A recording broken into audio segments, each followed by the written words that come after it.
semuanya, nama saya Ratu Felisa, bisa dipanggil Felisa. Saya murid SMK Cibitung 1, kelas 11 MPLB 1 dan jurusan Manajemen Logistik. Saya akan menjelaskan tentang shipping instruction, purchasing order, bill of lading, invoice, dan DMT. Tonton sampai selesai ya.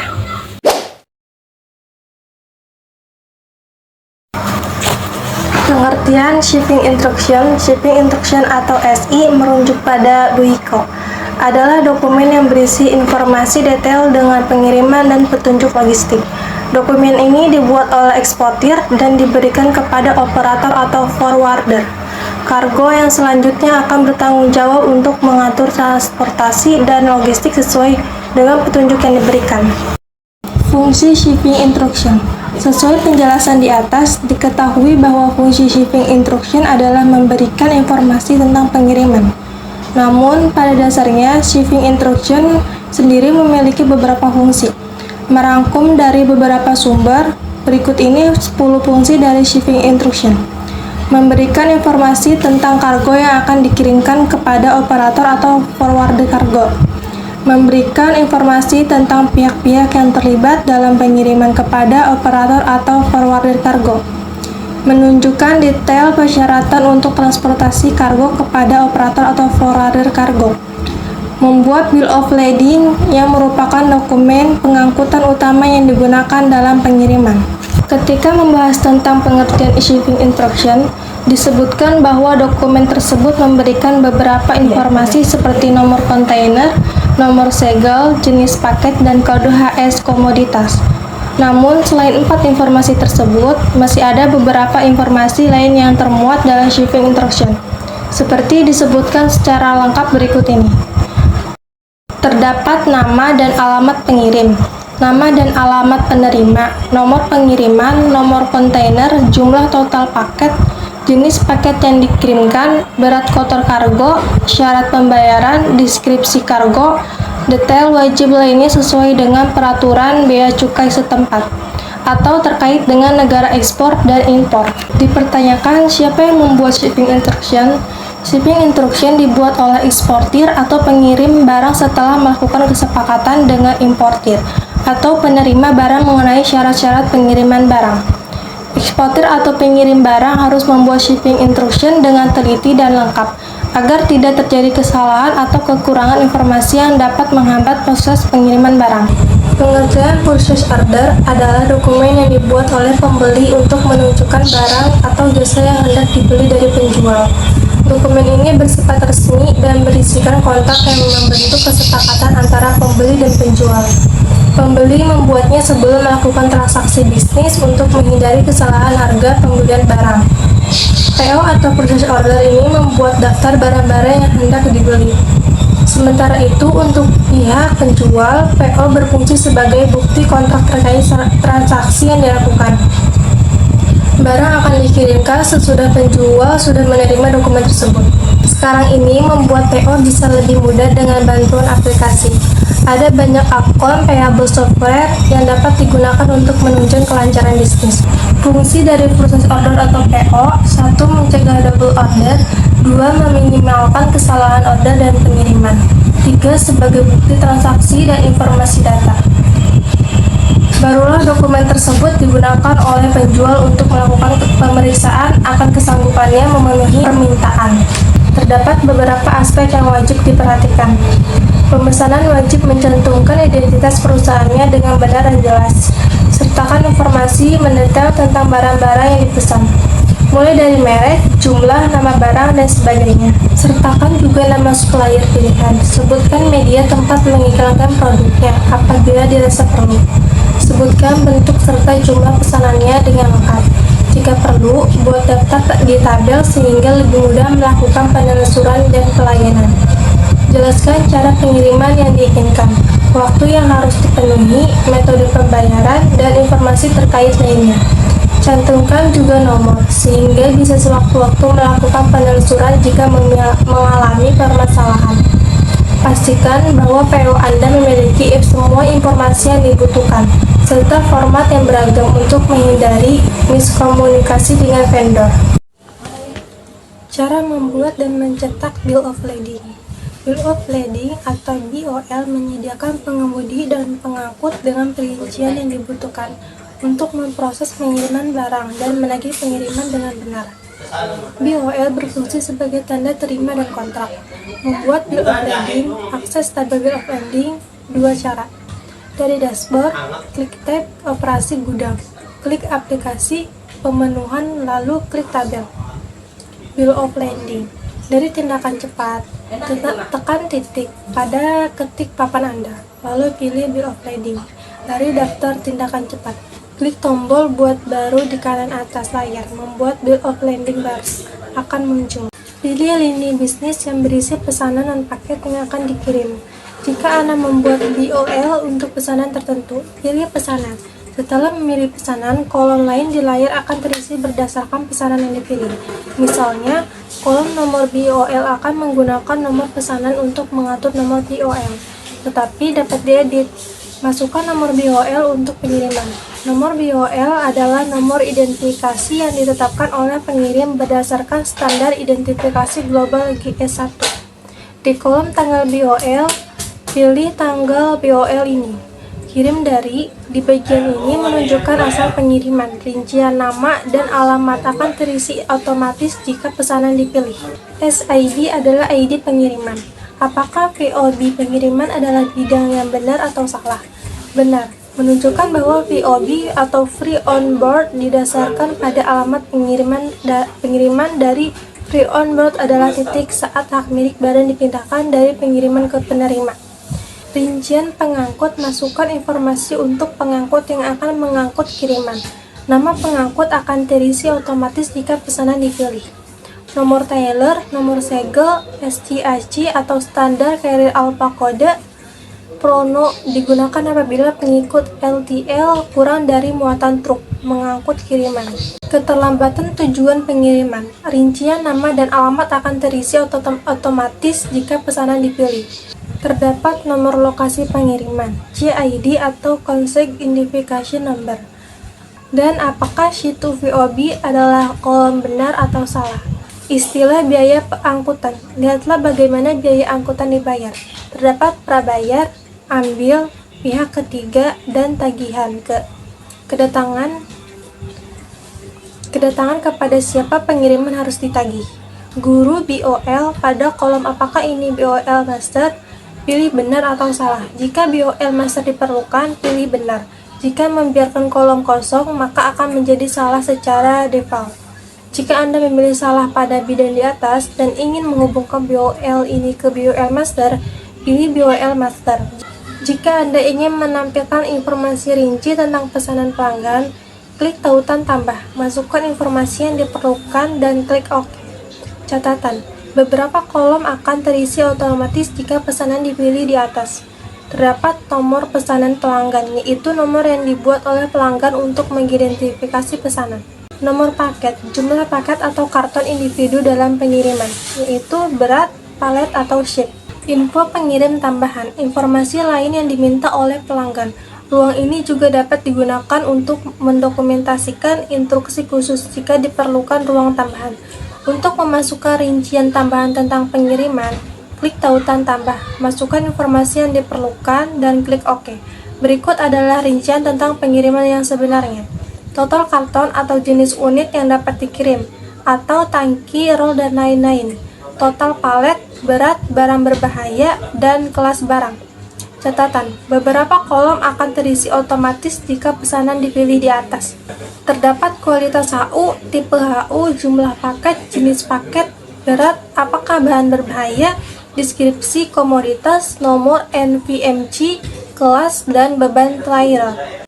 Apa itu invoice? Invoice adalah dokumen yang digunakan untuk mengirimkan tagihan kepada pelanggan atas barang atau jasa yang telah dibeli atau digunakan. Invoice biasanya dikeluarkan oleh penjual atau penyedia layanan kepada pelanggan setelah transaksi selesai.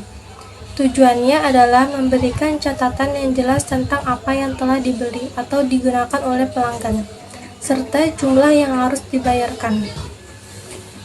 Jenis-jenis invoice ada 6. 1. Invoice penjualan. 2. Invoice proforma. 3. Invoice konsuler. 4 invoice jasa, 5 invoice berkala, dan 6 invoice pajak. Apa saja yang harus dicantumkan dalam invoice? Sebagai pemilik bisnis, penting bagi kita untuk dapat mengeluarkan invoice yang profesional dan akurat kepada pelanggan Anda. Berikut adalah beberapa poin yang harus Anda cantumkan dalam membuat invoice. 1. Informasi perusahaan atau bisnis Anda. 2. Informasi pelanggan. 3. Nomor faktur dan tanggal. 4. Rincian transaksi. 5. Tanggal jatuh tempo pembayaran. Dan 6. Logo perusahaan. Di bawah ini adalah gambaran tentang invoice. Terdapat nama PT dan juga logonya. Ada tanggalnya dan juga nomor invoice. Terdapat keterangan tentang kaos, jaket, kaos polo, sepatu, dan sepatu.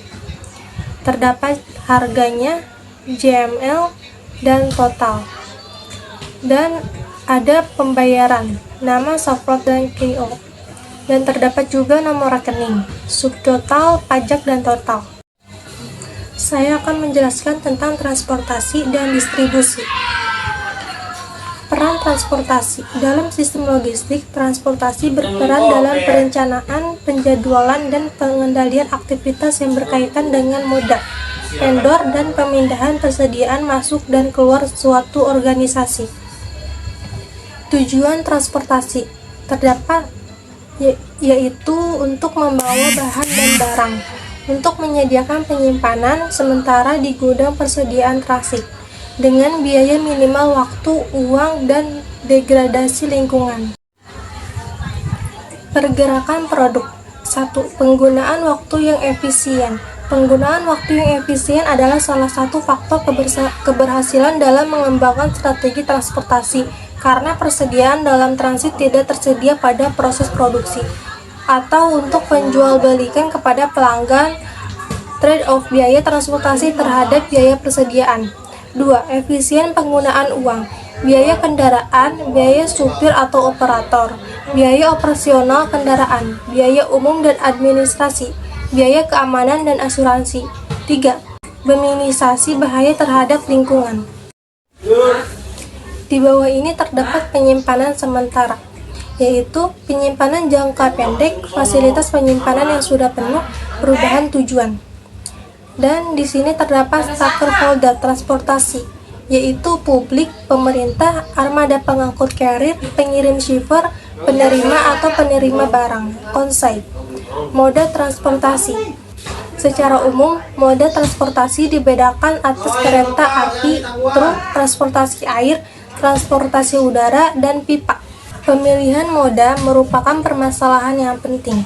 Pemilihan moda dilakukan dengan mempertimbangkan beberapa hal, seperti kondisi geografis, kapasitas, frekuensi, biaya atau tarif, kapasitas, availabilitas, kualitas pelayanan, dan reliabilitas atau waktu pengiriman, variabilitas reputasi, dan lain-lain. Terdapat karakteristik jangkauan transportasi. Hal ini yang perlu diperhatikan dalam transportasi adalah mengenai local pick-up dan delivery, serta long-haul movements. Perusahaan terkait biasanya memperhatikan perbedaan karakteristik jangkauan atau jarak ini dengan strategi transportasi yang berbeda. Untuk local pick-up and delivery, perusahaan biasanya menggunakan armada sendiri. Untuk long-haul movements biasanya menggunakan outsourcing kepada penyedia jasa logistik atau third-party logistic provider. Faktor-faktor pemengaruh transportasi. Dalam transportasi, pertimbangan ekonomis mencakup jarak, volume berat, kepadatan atau density, dan bentuk stowability. Jarak. Pertambahan jarak, misalnya, akan berakibat bertambahnya biaya. Namun pertambahan jarak tidak berbanding lurus dengan pertambahan biaya. Pertambahan biaya ini cenderung akan berkurang ketika jarak terus bertambah. Terdapat berat barang. Volume berat barang atau produk akan mempengaruhi ekonomisasi transportasi, yaitu biaya satuan berat. Semakin berat barang, maka biaya persatuan berat barang akan cenderung semakin murah. Di sini juga terdapat tingkat kepadatan dan kemudahan bentuk. Transportasi, pertanggungjawaban, kerusakan, perisability, pencurian, ledakan, kebakaran, dan vaporwave. Terdapat gambaran tentang transportasi. Halo guys, Assalamualaikum warahmatullahi wabarakatuh. Perkenalkan, nama saya Nadia Bunga Desita. Saya dari SMK Cibitung 1. Saya kelas 11 dan saya dari jurusan MPLB atau biasa dipanggil Melok atau Manajemen Logistik.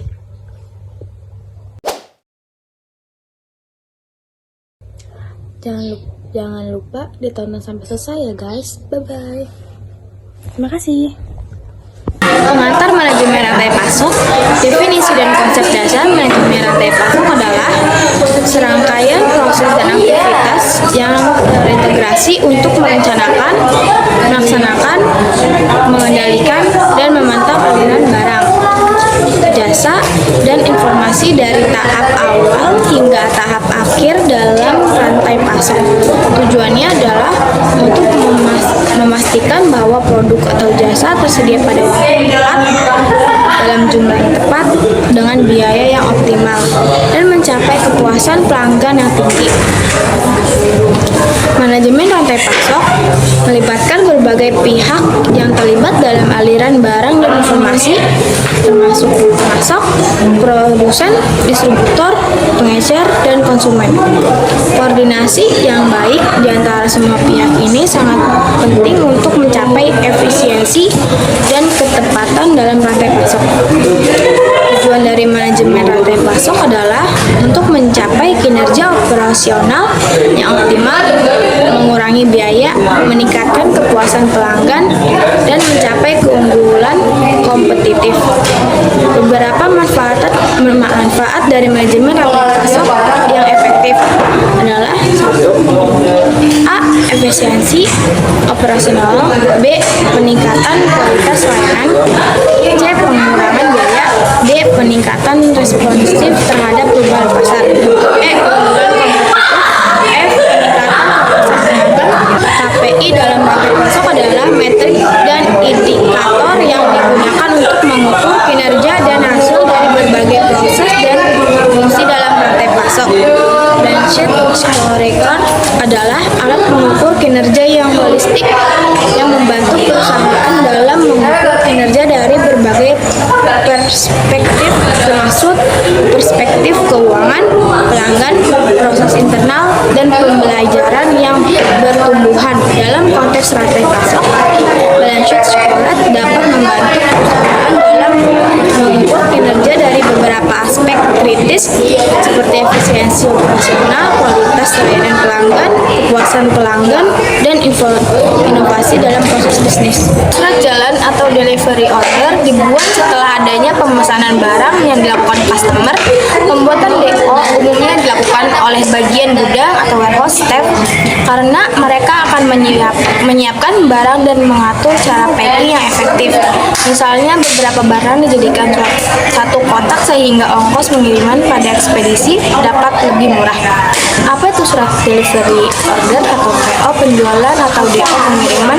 Surat jalan atau delivery order adalah dokumen yang wajib digunakan oleh penjual barang yang melakukan pengiriman barang, tempat pemesan atau pembeli barang, atau pihak ekspedisi bila pengiriman menggunakan jasa pihak ketiga atau vendor. Isi data dari delivery order atau DO minimal berisi informasi sebagai berikut: nomor surat jalan atau delivery order, nama alamat orang atau perusahaan yang menjual jasa atau barang, nama alamat orang, perusahaan yang membeli, tanggal pengiriman, nomor DO, urutan nomor DO di perusahaan penjual. Nomor ini harus unik, artinya tidak boleh double. Detail barang yang berisi banyak nama, barang atau jasa, satuan barang, cara membuat delivery order atau DO dengan program komputer, buka web perusahaan yang mendaftar ketika Anda mendaftar. Misalnya pada contoh di atas dengan nama Remi Bakri, maka ketika alamat Yuner Remek Bari usaha bila Anda belum mendaftar dapat klik registrasi dan lakukan registrasi untuk registrasi password dan nama perusahaan. Cek di link tutorial daftar user baru umum mengetahui detail user baru.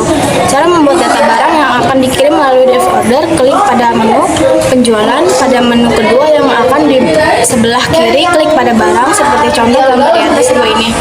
Klik pada tombol new untuk membuat baru dan masukkan sesuai dengan data barang Anda seperti tampak pada contoh petunjuk gambar di atas. Cek di link tutorial membuat data barang untuk mengetahui detail cara membuat data barang, cara membuat data customer atau pelanggan, tempat kita akan mengirim barang. Klik pada menu penjualan. Pada menu kedua yang ada sebelah kiri, klik pada customer. Klik pada tombol tambah customer untuk membuat baru dan masukkan sesuai dengan data customer dan seperti tampak pada contoh petunjuk gambar di atas. Perhatikan kolom alamat dan kota harus diisi tempat tujuan barang akan diterima. Cek di link tutorial membuat data customer untuk mengetahui detail cara membuat data barang, cara memasukkan data untuk delivery order dan faktur. Klik pada menu penjualan. Pada menu kedua yang akan di sebelah kiri pada faktur, klik pada tombol tambah new untuk membuat baru dan masukkan sesuai dengan pada data pengiriman Anda seperti tampak pada contoh petunjuk gambar di atas. Perhatikan kolom alamat dan kota harus diisi tempat tujuan barang akan dikirim. Untuk surat jalan, harga tidak cetak dan hal ini beda mencetak faktur.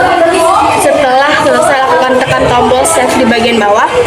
Setelah tersimpan datanya, layar akan kembali ke daftar faktur yang sudah berhasil dibuat. Klik pada tombol DO, kemudian klik pada tombol cetak dan melakukan progres seperti tampak pada contoh di bawah ini. Contoh gambar delivery order DO barang. Perkenalkan, nama saya Atika Putri, bisa dipanggil Dea. Saya dari SMK Cibitung 1. Saya kelas 11 Menlog 1. Jurusan saya manajemen logistik atau manajemen perkantoran lembaga bisnis. Nonton sampai selesai ya. Dadah.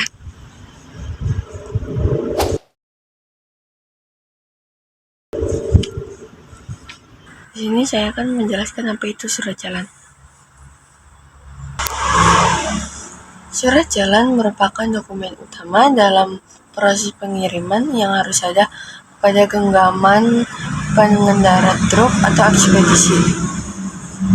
Dengan adanya surat jalan, proses pengiriman berarti mempunyai identitas dari mana truk atau kendaraan ini berasal, isi muatan, siapa ya pengirimnya, dan siapa penerimanya. Sehingga surat jalan adalah surat yang bersifat formal dan dapat diterima oleh lembaga dan pihak manapun seperti polisi dan dinas perhubungan.